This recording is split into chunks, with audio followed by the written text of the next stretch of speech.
Selamat datang kembali di channel Rizky Sajalah, channel podcast online yang bisa merubah harimu jauh lebih bermakna. Bagaimana menurut kalian untuk kisah kemarin tentang keterpaksaan Laila menerima perjodohannya dengan Ibnu Salam dan menikah dengannya? Apa Laila bahagia? Atau dia terpaksa demi ayahnya? Silakan tulis pendapat kalian di kolom komentar ya. Oke, kita akan lanjutkan kisahnya. Untuk yang belum tahu bagaimana kisah Laila kemarin, bisa diklik di sini ya. Diucapkan terima kasih banyak untuk yang masih betah di sini dan selamat menyaksikan.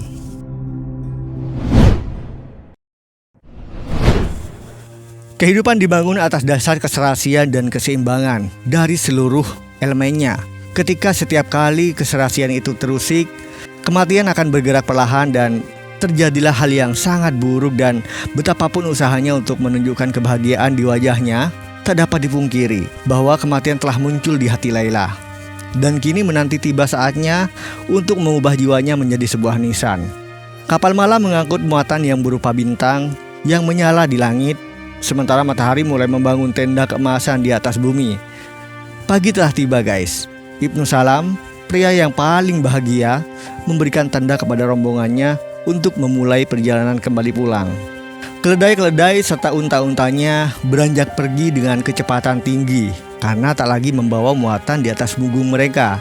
Walaupun Ibnu Salam telah menghabiskan uang yang tak sedikit untuk memberikan hadiah untuk keluarga sang pengantin wanita, ia tak menyesalinya guys. Lagi pula, bukankah Laila harta yang paling berharga di seluruh dunia ini? Tandu yang telah disiapkan untuk Laila tak hanya mewah di bagian dalam, tapi juga di bagian luar guys. Dengan tandu yang diangkut oleh beberapa unta dan beberapa orang pelayan yang siap membantunya, Laila diperlakukan bak seorang putri.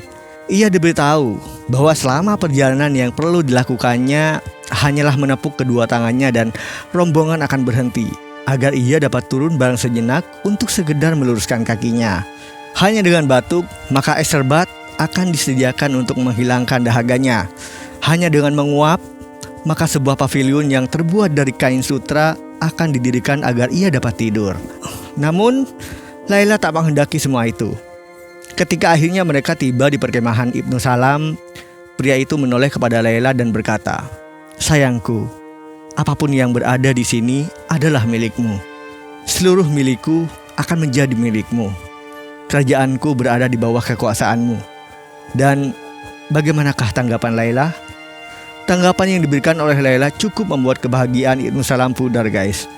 Hatinya yang sebelumnya bersinar terang bagaikan matahari, kini tertutupi oleh kegelapan yang sepertinya semakin kuat seiring dengan berlalunya hari. Laila tak mau makan, tidur, dan ia juga tak mengizinkan Ibnu Salam untuk menyentuh tempat tidurnya. Apa yang sebenarnya terjadi?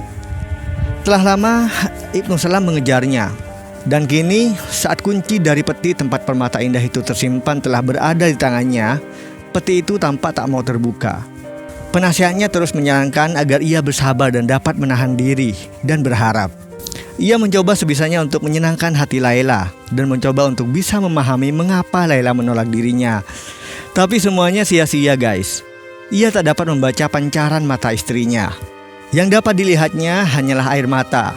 Dan setiap malam tiba, Ibnu Salam terbaring sendirian di atas tempat tidurnya dan tak sanggup memejamkan matanya. Ibnu Salam menjadi benar-benar frustasi, sehingga ia berpikir bahwa ia harus memaksa Laila. Lagi pula, tanyanya pada diri sendiri, "Bukankah Laila istriku?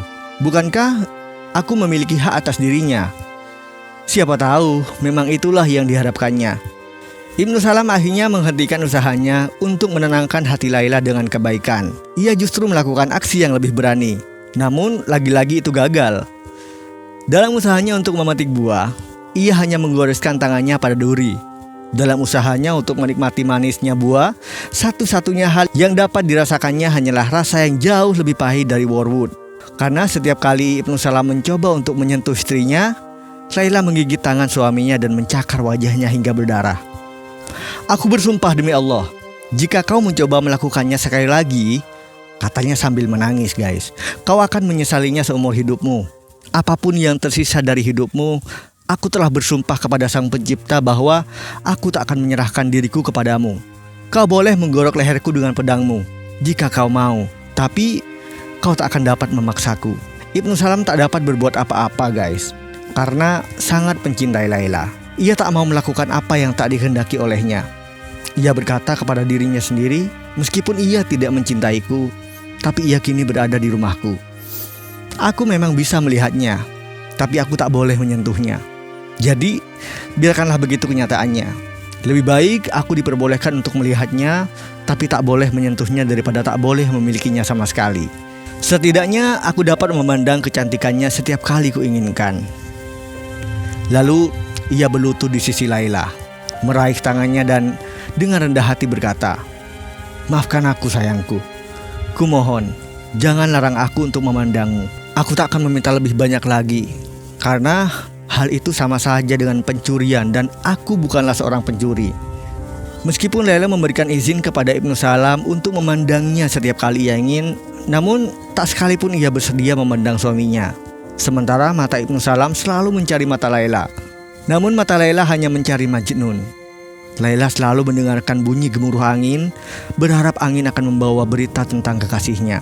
Ia memandang sinar matahari menari-nari, karena mungkin saja partikel kecil dari kekasihnya akan datang menghampirinya dengan membawa aroma wanginya. Kadangkala ia membuka tirai tendanya dan memandang langit malam. Lalu jiwanya akan berkelana selama beberapa saat dan melupakan dirinya. Hari-harinya hanya terisi oleh bayangan Majnun, dan ia hidup dengan harapan akan mendapatkan pesan darinya. Suatu hari nanti, katanya pada dirinya sendiri, suatu saat nanti